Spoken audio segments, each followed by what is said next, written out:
Greetings and the warmest of welcomes to this week's ORT.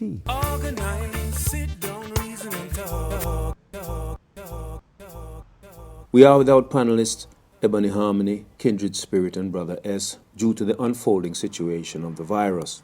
Welcome to ORT, brought to you by the two most powerful life-changing principles of low stress and no harm in all things we do.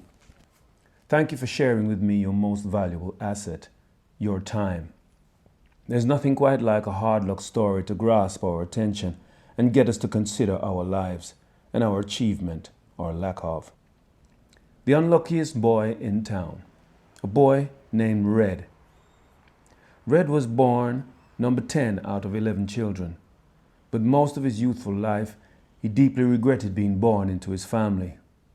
Why? Because of his father. His father was a hard-working, determined sort of man. He didn't have any particular vice such as heavy drinking or abusive behavior, but he seemed to have lost the joy of life. He wasn't much fun. He'd spend his time watching the news or wildlife programs, often talking back to the TV about the wicked world as it was, and completely ignoring Red, who sat next to him, looking up to his father. Red's father never told him he loved him, never played sports with him, never celebrated his birthday with him. And as for Christmas, Christmas is just one day, his father would say, which he'd repeat every single year without fail. Red would get a Christmas stocking from his loving mother, who tried to fill in the emotional gaps left by his austere father. Red and his family lived next door to a well-to-do couple. They had 4 children and were able to afford the nicer things in life. They had a nice car, the house was furnished to a better standard, and they were able to do more things together that money could buy.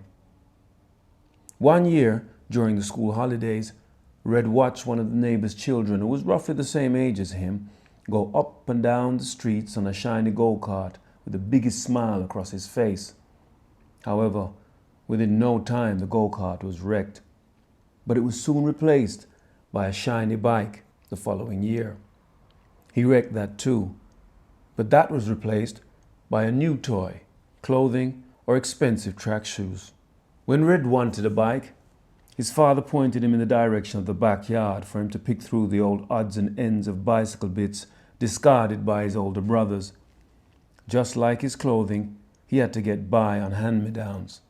From an early age, he and his older brother had to work on the weekends around the house, cleaning out the gutters, mixing cement, and working on the family car. Once they had to lay under the car, holding up the gearbox, while their father fumbled endlessly trying to get the bolts in place. A tricky undertaking, and when their arms tired and the box would lower, the father would say, "Hold up the thing, good man." At times, Red's father and mother would exchange words as she tried to intervene and allow Red and his brother to do more fun things. "Ya make the boy them grow like gal picnic," would be his response. And so it was until Red reached 18. He'd enrolled in college to study. One day he got a letter from some government department or another, and whilst the letter was not of any real significance, the fact that the letter had been opened caused him to be upset. Red found the letter on the dining room table, bearing all the hallmarks of his mother's handiwork. She liked to get a little too involved, albeit with good intention. Red asked his mother, in a challenging way, why she opened his letter. She stayed silent, a tacit acknowledgement she'd taken a step too far in the young man's growing autonomy. At this point, his father entered the room, and with a thunderous aura about him, he asked, "What happened to him?" "Him upset because me opened him letter," his mother said. "Ah so? 2 man can't live under one roof." "Oh." And with that, his father left the room. The conversation was over. Red knew his father meant those words, and 3 months later he packed his belongings with his father's words ringing in his ears. "I'll show him," he thought. "I'll show him what I'm made of." Initially he went to live with an older sister and found work with a construction firm. Getting up and out to work in the morning was easy for him. His employers were pleased with his work ethic, which resulted in them giving him extra responsibilities because he was reliable, competent, and trustworthy. He enjoyed working for his money. He'd been contributing to buying his own clothes since he was around 11, doing odd jobs, spurred on by disliking those same hand-me-downs. Red also had good ideas at work, and his boss loved that about him. Although the work was physically demanding, causing him to sleep like a baby through exhaustion at first, he took pride in putting on his dirty overalls, rolling up his sleeves, and getting down to business. And so it went on for a number of years, a period which saw Red start to make comparisons between himself and other young men of a similar age who struggled with working, taking on responsibility, and being productive. It wasn't uncommon for friends to end up in trouble with the law, have children they didn't care for, or, like his older brother, become over-reliant on their mother's care. Red's mind started to connect the dots, comparing his ability to make a success of himself with other young men who found basic life tasks beyond them. And guess what he found on his reflection? The source of his success was the same source of his disappointment.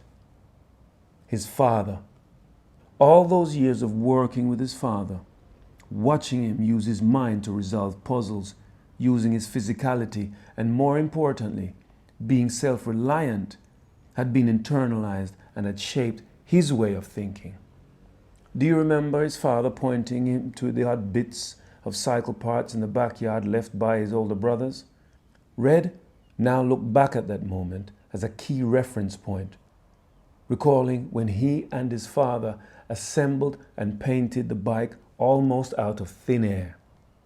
Genius. His father had successfully transferred his work ethic to his son, all of which was now revealing itself to him as a young man starting out in life.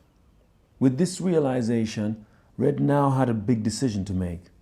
What to do with any residue of ill feelings towards the man who said to him thunderously, "Two men can't live under one roof." Brian Tracy said, "In order to become successful, there's always one thing you'll have to do that you don't want to."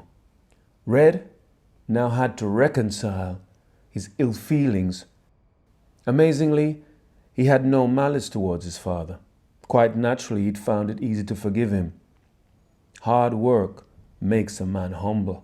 And although his first initial journeys back home were a little frosty, he soon grew to have a close relationship with his father.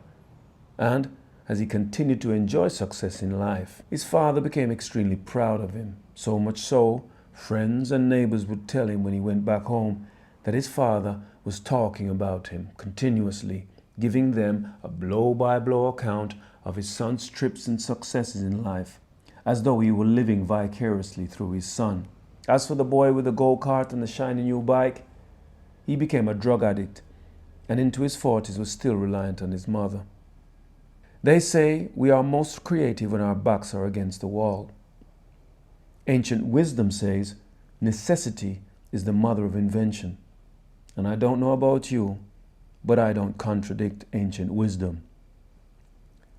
In this time when we hear people say, "I'm bored," oh so easily, or when having material things comes without the sweating of a brow, or when we just want to keep our children safe, especially our boys, we keep them at home in the nest with all the creature comforts at hand. We must ask ourselves, are we running the risk of depriving our children, especially our boys, of an invaluable natural lesson? I repeat, are we running the risk of depriving our children, especially our boys, of an invaluable natural lesson?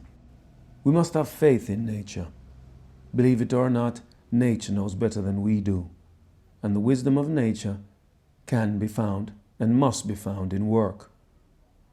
If you believe in Jesus Christ, Buddha, Allah, if you admire Bob Marley or the Williams sisters, the common denominator is the same. From an early age, they all worked and found joy in the success of work, in things they were interested in. At this present moment, as a people across the world, we have a number of monumental challenges.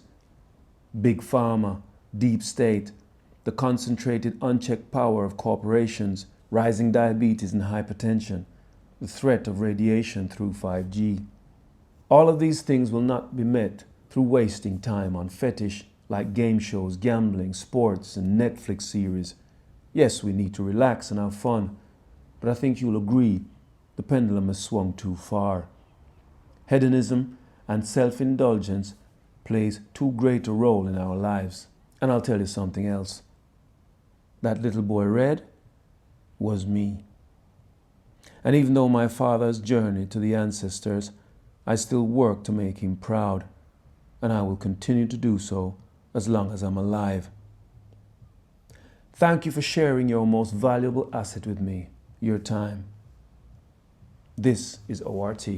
Included below are related links to this discussion. Please share, comment, and subscribe. And remember, talk the thing.